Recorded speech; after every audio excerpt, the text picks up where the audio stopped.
في هذا الفيديو غادي ناخذك معايا في رحله للمستقبل اللي غتشوف فيها دماغك من بعد 70 يوم بلا اباحيه كيفاش غيولي، وبالتالي صحتك النفسيه والعقليه والعلاقات ديالك والقرايه والفورما ديالك بصفه عامه غتشوف حياتك قدام عينيك من بعد 70 يوم كتبدل 180 درجه.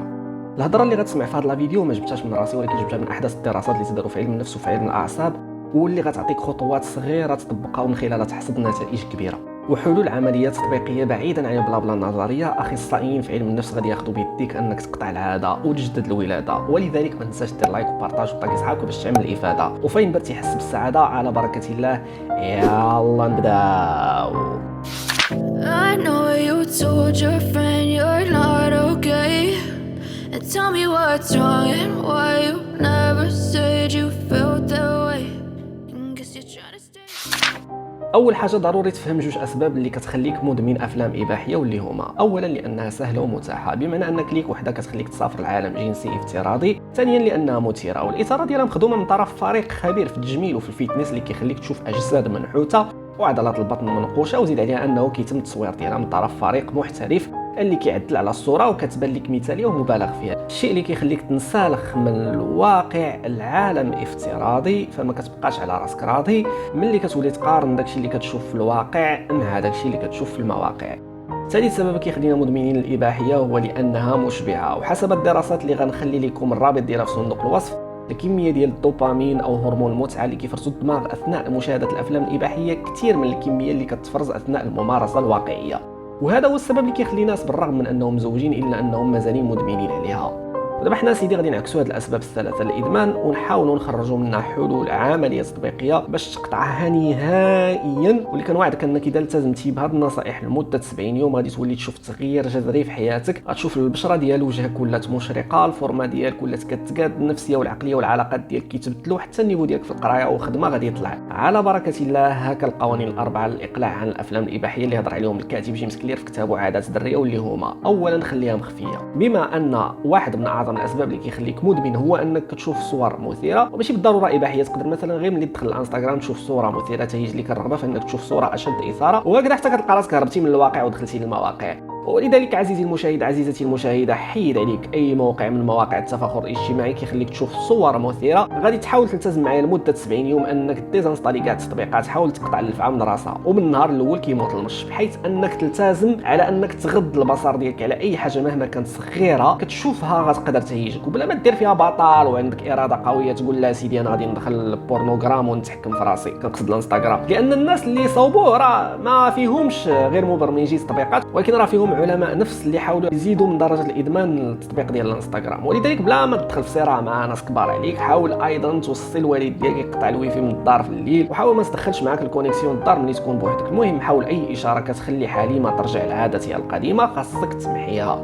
ثاني قانون هضر عليه الكاتب جيمس كلير هو انك خصك تخليها غير مثيره. هنا خصك تفهم ان ديك الاثاره اللي كتشوف في المواقع والممثلين فرحانين اثناء العمليه داكشي كله غير تمثيل وكذوب. الممثله اللي كتبان لك مرفوعه هي في ديك اللحظه راه كتالم وكتعذب، ولكن بحكم ان هذيك خدمتها فراه خاصها تصبر وتكذب على راسها انها فرحانه باش يبان المشهد مثالي. ولذلك عزيزتي المشاهده عزيزي المشاهد، بغيتك تربط المشاهد الاباحيه مع الالم ومع القذاره والاغتصاب والعنف، وخاصك تكون واعي بان ديك الاثاره مجرد اثاره وهميه، واللي لو كان شفتيها في الحقيقه غادي تحس بالاشمئزاز. ايضا حاول تبروغرامي دماغك على ان مشاهده الافلام الاباحيه كتخرب ليك الدماغ ديالك وكتخسر ليك علاقاتك وكتخرج ليك على قرايتك وخدمتك ومستقبلك وكتدمر ليك نفسيتك وعقليتك. ولذلك حاول تدرب دماغك في كل لحظه يفكر فيها يشوف شي لقطه اباحيه بهذا العالم كامل وبان داك الشيء كذوب ووسخ، وحاول حتى السميه ديال الاباحيه تبدلها وما تلقاش شي سميه تسميها بها احسن من الوسخ. هنا دماغك غادي تبرمج على ان دوك المشاهد متعفنه، وبالتالي ما غاديش يبقى موتيفي باش يشوفها.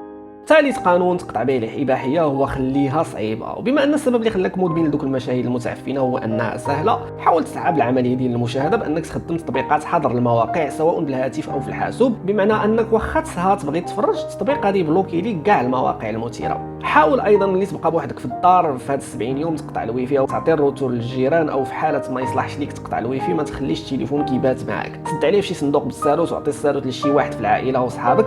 بهذه الطريقه ملي دماغك كيشوف ان المشاهد الاباحيه صعيبه وغير متاحه، هذيك الصعوبيه ما كتبقاش تشجعو انه يشوفها. الرابع قانون باش تقطع العاده هو تخليها غير مشبعه. حسب علم النفس والاعصاب، الخطوره ديال الافلام الاباحيه كتتجلى في انها كتنقص من الحساسيه للدوبامين، بمعنى انه كل ما تفرجتي في دوك المشاهد كل ما دماغك كيفرز دوبامين اكثر. هنا المستقبلات ديال الدوبامين كيقلوا من الحساسيه ديال المتعه، وبالتالي كتحس بانك بديتي كتفقد المتعه في الانشطه الاخرى. مثلا قبل ما تكون مدمن افلام اباحيه كنتي كتستمتع بقراءه الكتب، كنتي كتستمتع بالخرجات مع اصحابك، بانك تلعب كره. من بعد ما وليتي مدمن حسيتي بمتعه القراءه والانشطه الاخرى الصحيه اللي كنتي كدير بدات كتنقص. علاش؟ لان الحساسيه ديال الدوبامين نقصات. وهكذا حتى في الرياضه ما كتبقاش تستمتع بها، العلاقات الاجتماعيه، الموسيقى، الخروج للطبيعه. وهذا الشيء علاش حنا غادي نديروا العكس، غادي نلاهيو راسنا بانشطه صحيه اللي غتفرز لنا الدوبامين بكميه طبيعيه وكافيه وصحيه وشافيه، وهي انك غادي تنخرط في الرياضه الجماعيه فغتلبي الحاجيات الدوبامينيه من الرياضه ومن العلاقات الاجتماعيه الواقعيه. حاول ايضا تمارس هوايات بحال الكتابه، القراءه، الموسيقى، التصوير الفوتوغرافي، اي هوايه صحيه حاول تلهي راسك فيها باش دماغك ما يعاودش يرد كريم لادمانه القديم. بحال مثلا ما يمكنش تقطع الماكله ديال الزنقه اذا ما قديتيش ماكلتك في الدار، كذلك ما يمكنش تقطع الدوبامين الغير صحي ديال الافلام الاباحيه اذا ما صوبتيش دوبامين صحي حلال بالعادات الايجابيه. بهذه الطريقه كتكون شارجيتي دماغك بالدوبامين الصحي، فغتلاحظ انه ما بقاش كيدق عليك تفرج في فيلم اباحي بكل بساطه لانه شبع. وهكذا كنكونوا تعرفنا على الخطوات الاربع العمليه التطبيقيه واللي ماشي غير غادي تخلينا نبعدوا على الافلام الاباحيه، ولكن على اي عاده مضره، واللي يكون على يقين انك اذا التزمتي بهذه الخطوات وصمتي على المشاهده ديال القاذورات لمده 70 يوم غادي تلاحظ التغيرات التاليه. اولا غادي تولي تستمتع بمذاق القهوه وبقراءه الكتب وبالمراجعه وبحلاوه الرياضه. ثانيا غادي تولي تستحلى العلاقات الاجتماعيه الواقعيه وانك تخرج مع اصحابك وتستافدوا وتتعلموا وتقراوا وتلعبوا مع بعضياتكم. ثالثا غادي تولي تهز عينيك للسماء وتستمتع بالصفاء ديالها وبجمال الطبيعه بحال كتشوفها لاول مره. رابعا غادي تحس بالذاكره ديالك بدات كترونفورسا وبالذكاء والقفوزيه ديالك بداو كيتزادوا. خامسا غادي تولي تحس بالرشاقه وباللياقه البدنيه وبالجاذبيه. سادسا غادي تحس بان ثقتك براسك وتقديرك لذاتك واحترامك ليها بدا كيتزاد. سابعا غادي تحس بقوه الاراده وبالهمه والعزيمه لانك تحقق اي حاجه كطمح ليها وما غيبقاوش عندك اعذار، لانك تولي مآمن بما انك انتصرتي على وحش الافلام الاباحيه وهزمتيه هزيمه ساحقه. كتولي عندك ثقه في النفس رهيبه، كتخلي عندك عقليه المحارب والمقاتل اللي مستعد انه يواجه اي حاجه خرجت ليه في طريق الواقع بلاصه ما يهرب ويتخبى في المواقع. وهكذا عزيزتي السامعه وعزيزي السامع كنكونوا تعرفنا على اهم الاسباب والدوافع اللي غيخليوك تبعد على الاباحيه، اللي يكون على يقين انك اذا استمريتي فيها ما غاديش تبعد غير على والديك وخوتك وصحابك وقرايتك، ولكن غتبعد على راسك. غتبعد على راسك.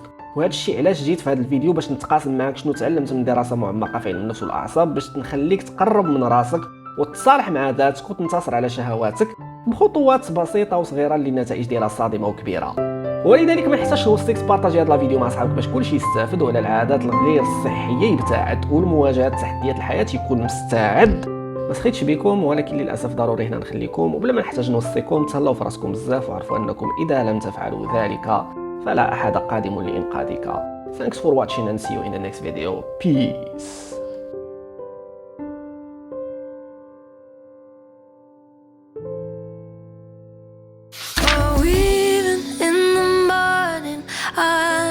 You still feel me wrapped up in that sunlight peeking through your curtains, buried in the music. All the birds are singing out. I know you still feel me now.